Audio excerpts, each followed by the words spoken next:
เดี๋ยวพี่น้องตัวสีทองตัวรุ่นยางไปทางนะชูสีทองตัวนั้นกำลังจังหน่อยกับไก่สีไข่อยู่เลยมันใหญ่เลยชู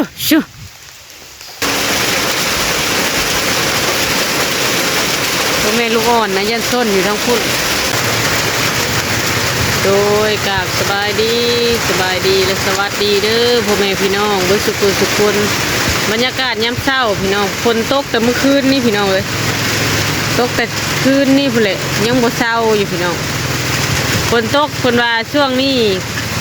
กับฝนตกห้ำไข่มดแดงได้พี่น้องช่วงนี้เพิ่นว่า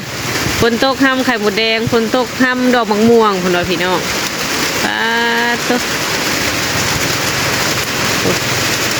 ฝนตกพี่น้องวาดนี่ขังคอกไก่พี่น้องขังไว้อัดไว้บ่ให้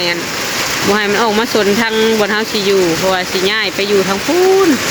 ทางกบกเฟืองพุ่นแหละกองหินนี่ก็สิย้ายคือกันแต่ยังบ่ทันได้ย้ายขังไก่ไว้ซะก่อนพี่น้องไก่กะลี่อยู่แถวข้างกันโอ้ยทางนั้นพุ่นแหละบางตัวก็อยู่ทางโคกฝนตกวันนี้พี่น้องไทยหญ้ากับบ่ทันได้เมียนฝนตกก่อนแหละพุ่นทางนั้นว่าสิย้ายมาอยู่ทางพี่น้องเลยก็เลยขังไก่ให้มันอยู่แต่ภาคเบื้องนั่นไก่ต้องอยู่ส่วนไก่เพราะมันที่ชนถ้วยชนบ่วงแล้วมันยากพี่น้องก็เลยขังไว้ทางนั้นซะตัวขึ้นมาตรงเฮียนเลยน้องหมกน้องฝนเปียกมาได้มาได้ใช่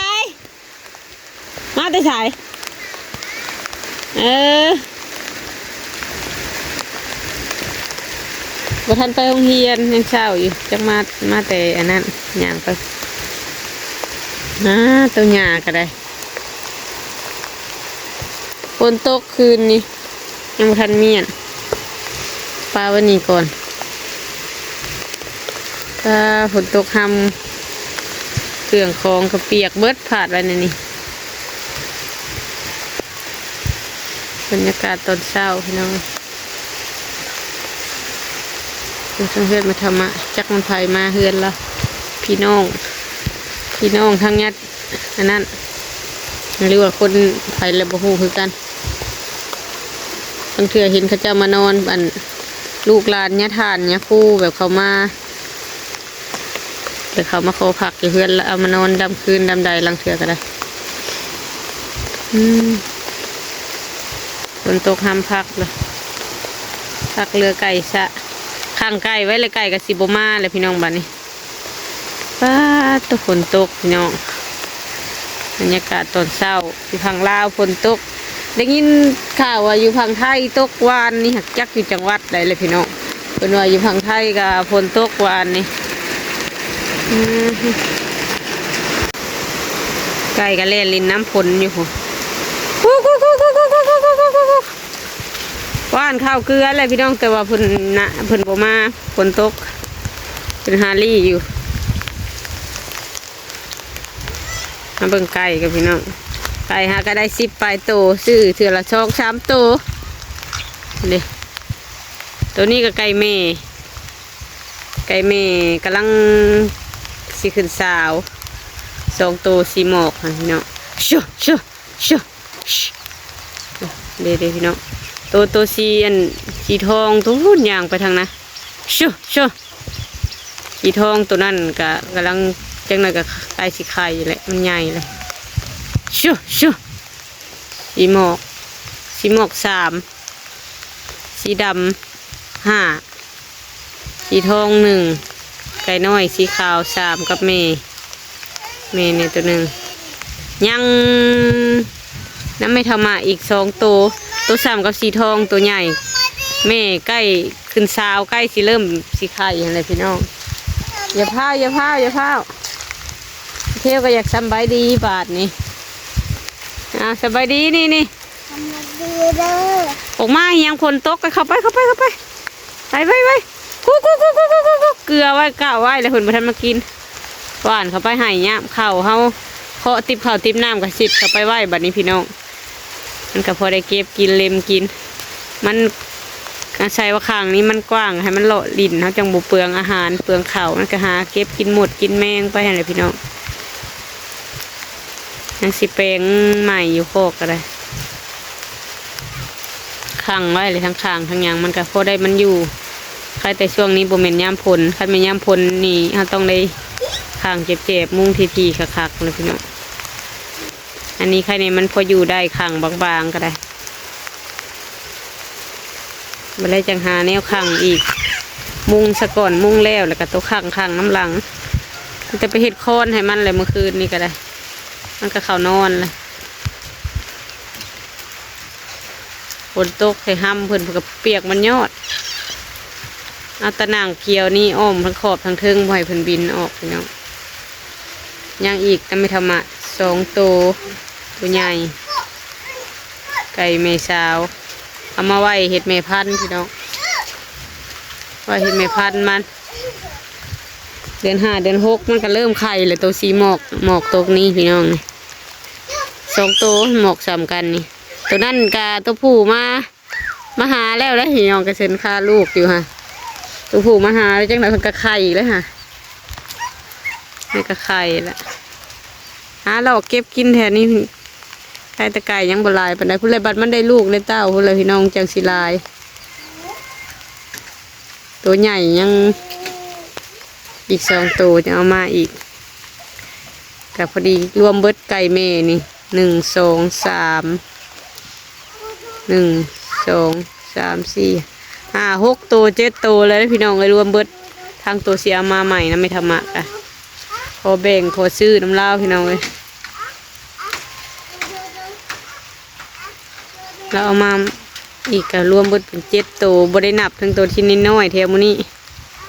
เกิดเป็นตัวแม่นะพี่น้องอันนี้ยังบ่ทันหูตัวแม่ตัวผู้มันยังน้อยอยู่ก็หาเก็บกินอยู่แล้วพี่น้องผู้เลาะอยู่ไล่ๆทั้งนั้น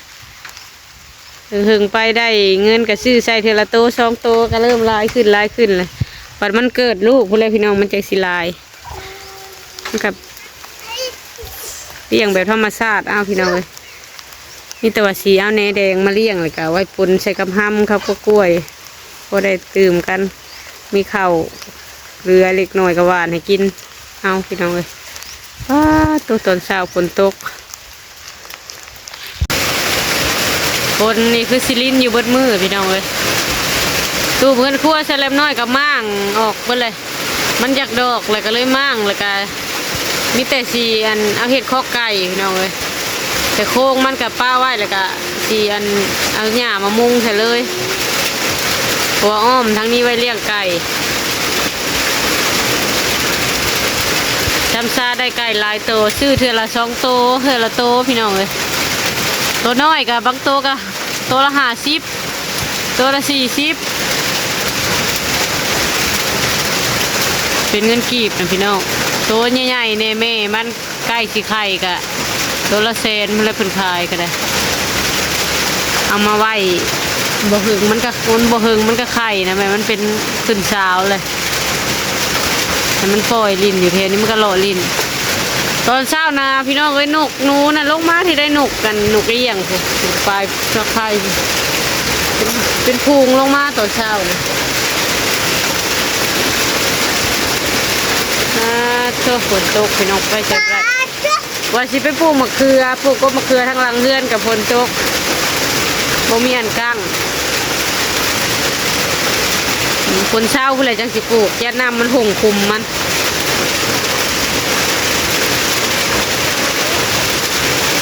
ฝนตกก็หาหลอกกินไก่ก็ได้หากินนี่ตัวแม่ใหญ่อยู่นี่ตัวละ100,000ได้ซื้อน้ำเพิ่นพอซื้อเอาแนวมันตัวใหญ่น้องแนวพันตัวใหญ่ไก่ลาดฮะเนี่ยแต่ตัวมันใหญ่พี่น้องแนวใหญ่ตัวมันสูงใหญ่งามเลยก็เป็นกระขายแพงเอามาบ่เฮิงมันก็ไข่เลย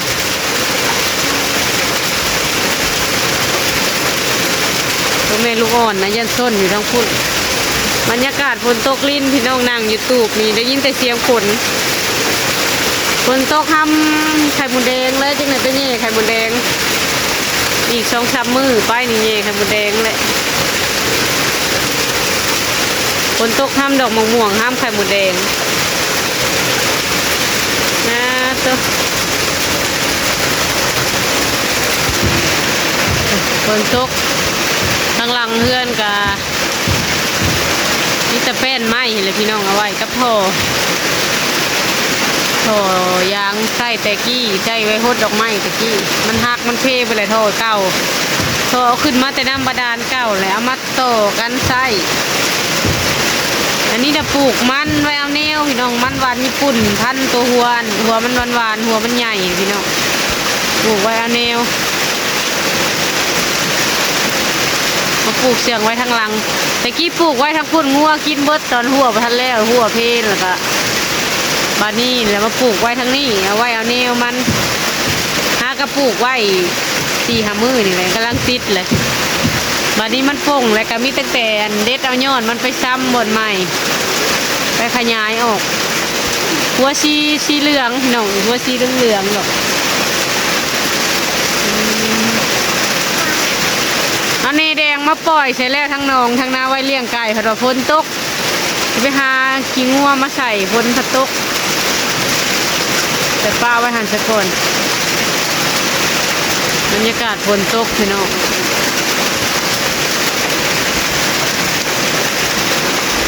ฝนตกลินบรรยากาศดีได้พี่น้องมื้อนี้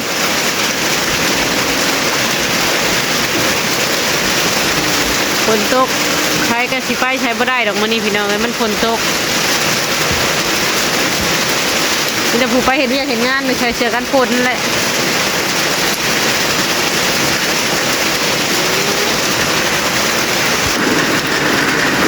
ตกน้อยฝนตก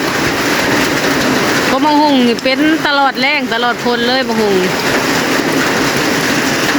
เนแดงมาปล่อยใช่เลยปล่อยเนแดงใส่ได้นะพี่น้องเป็นบาวที่เอามาให้ครึ่งทุงยางก็เลยเอามาปล่อยใส่ไว้ก่อนคนเช้าจังสิหาฝุ่นมาใส่ฝนฝนตกมาบัดเดียวเมื่อคืนนี่พี่น้อง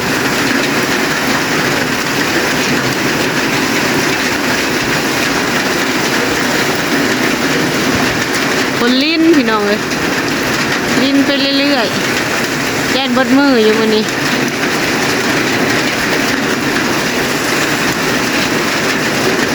ลิ้นอยู่บดมือแล้ววันนี้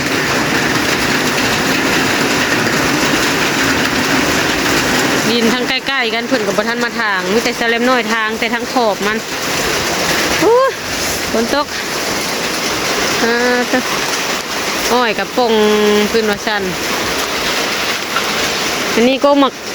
ตัวผู้อันนี้หมักตัวผู้ปลาตัวกุมหงไม่น้อยก็เกิดมันเองฟังนะเพื่อนกับปานางก็ได้บรรยากาศตอนเช้าให้เบิ่งฝนตกพี่น้องก็อยู่เพื่อนบ่ได้เฮ็ดเวียกเฮ็ดงานหยังปกติมื้อนี้ว่าสิไผหญ้าแล้วก็สิไปตัดไม้มาเฮ็ดลักเสามาเฮ็ดตัดไม้เฮ็ดเสาเฮ็ดเฮือนครัวอยู่ทางนั้นกับสิไผหญ้ามันแล้วแล้วฝนห้ำซะมื้อนี้ก็เลยได้หยุดก่อนจังใดก็สบายดีเด้อพี่น้องเด้อสำหรับคลิปนี้ขอลาไปก่อนแล้วถ่ายบรรยากาศฝนตกให้เบิ่งมื้อนี้พี่น้องบรรยากาศแบบบ้านนอกบ้านนาเฮาแถวกลุ่มนี้คนบ่หลายพี่น้องคนมาอยู่กับท่านหลายยังเป็นบ้านนอกบ้านนาอยู่ยังได้เห็นบรรยากาศธรรมชาติอยู่สำหรับคลิปนี้ก็ขอลาไปเลยเด้อพี่น้องสบายดีเด้อ